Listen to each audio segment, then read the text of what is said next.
こんにちは、大輔です。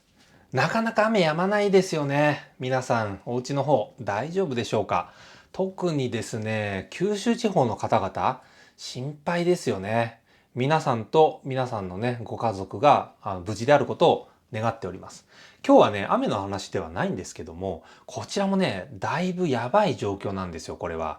今日はね、韓国の航空業界の状況について皆さんにお伝えしたいと思います。なんとね、韓国にある全てのエアラインの運航の便数、こちらが一時的になんですけど、9割ね、落ち込み続けていると。こういうことなんですよね。9割ですよ。9割。9割になったんじゃなくて、9割減って1割になったっていうね、そういうことですからね。だからね、月に例えば100回あったフライト、こちらがね、もう現在は月に10回のみしか、せいぜいね、飛べないと。そういうことになるわけですよね。だからね、特に日本を含む海外路線については、回復のめどがね、立っていない状況でずっと続いてきたんですけど、一応ね、報道を見る限りですと、7月、8月を通して国際線運航拡大の計画が少しずつニュースに出てくるようになりましたよね。回復はね、もう本当にステップバイステップでもうちょっとずつね、なんですけど、進んでいくのかな、どうかなっていうところですよね。で、今はですね、世界中で入国制限がかかっているというのは、皆さんね、ご承知の通りですけども、それでも韓国に関しては、中国だったりヨーロッパ圏とのね、入国制限の緩和がされつつはあるという見方をさせてもらってますけども、これね、エアラインの経営を考えると、もうこれ早くね、復活することを祈るばかりですよね。そしてですね、日本とはもう少し時間がかかるかもしれないですよね。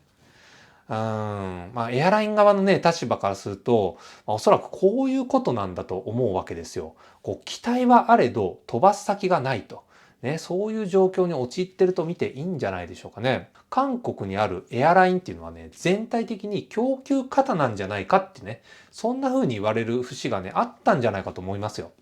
で、それもそのはずなんですけど、国際線を運航するですね、航空会社っていうのは LCC を含めて韓国には8社あるわけなんですね。で、この数っていうのはね、日本も同じぐらいの数ですね、エアラインが存在するわけなんですけど、こう、韓国の国土っていうのがそもそもね、日本の国土と比較すると3分の1程度しかないわけですので、その上でね、エアラインの数だけがね、こう、同じっていうのは、供給過多になっている可能性があるというふうに見るね、一つの要素になるわけです。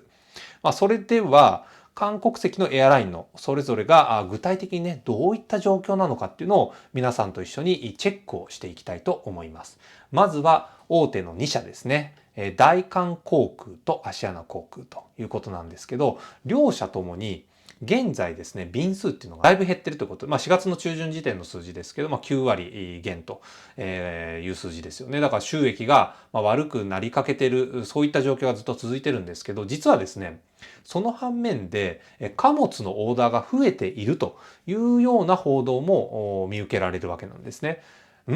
貨物のオーダーが増えるっつっても、黒字になるぐらい急拡大するものなのっていうふうに疑問に思いますよね。これね、こういうことみたいですよ。この旅客機の便数っていうのが一時的にね、こう減ってしまった。それに比例しまして貨物を運ぶ供給便っていうのも同時にね、不足をするわけですよね。それ不足をすることで貨物運賃っていうのが急騰するわけですよ。一気にね、高止まりするわけなんですけど、そこにですね、予想以上の売り上げが集まったということですよね。だから高値の貨物便に対してオーダーがたくさん入ったっていうね、そういうことですよね。なんで貨物事業から大量の売り上げが一時的に得られたということなんですね。だから大韓航空の第2四半期、こちらはですね、もしかしたらもう黒字出るんじゃないか。こういう見通しが報じられているわけなんですね。アシアナ航空に関しても赤字幅が減少するんじゃないかっていう見られ方がされています。ただし、これは C5、6月に限定した特別な状況っていうふうにね、見ることができますので、安定収益ではないということで、苦しい状況というのは変わらないんじゃないかといったところですよね。で、両社ともに中国向けの旅客便に関しては再開されていく見通しであるということが報じられてますので、少しずつですけど国際線の回復、見込まれていくんじゃないかなと思いますよね。そう願いたいですけどね。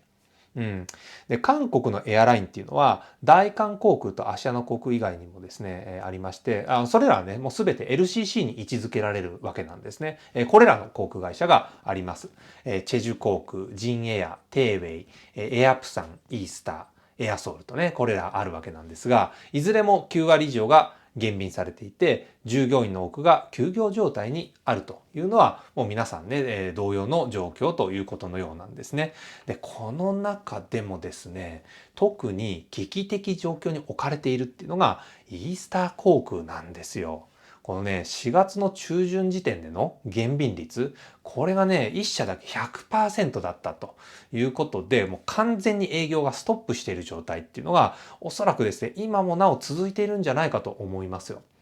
で、そもそもなんですけどね、このイースター航空っていうのは、去年の時点からね、経営状況が立ち行かないところがあったみたいでして、もともとね、企業売却の話が進んでいた航空会社なんですね。で、その企業買収のね、こう買い取ってくれる相手が、どこかっていうと、こう、チェジュ航空がそれをね、引き受けるという話が上がっていたようなんですけど、実はですね、ここ最近になって、この話がね、白紙に戻るということが報じられているんですよね。これはですね、かなりまずい状況だと見させてもらってますよ。で、この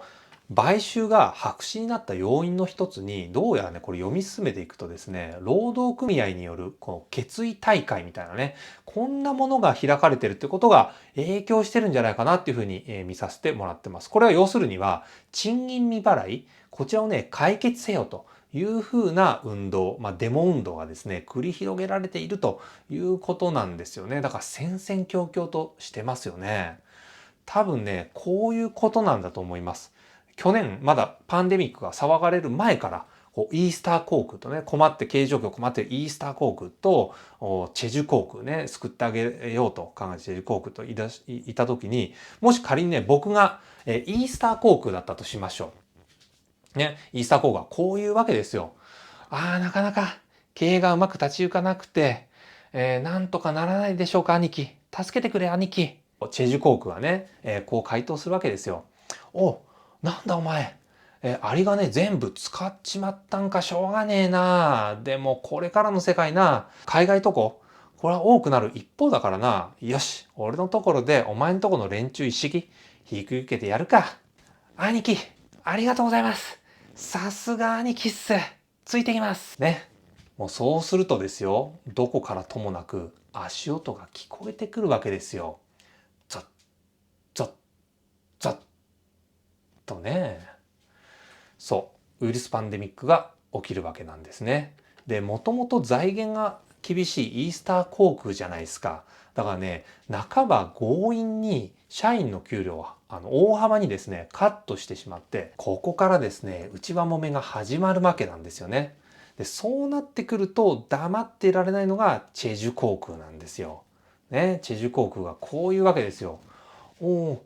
なんだお前んとこ内輪もめしてんのか。連中一式引き受けてやるとは言ったけども、面倒事まで持ってこられちゃ、これはかなわんぞ、お前。困りますよ、兄貴。もう、兄貴にうちの連中の給与支払い、こっちはそのつもりだったんで、引き下がれないっす。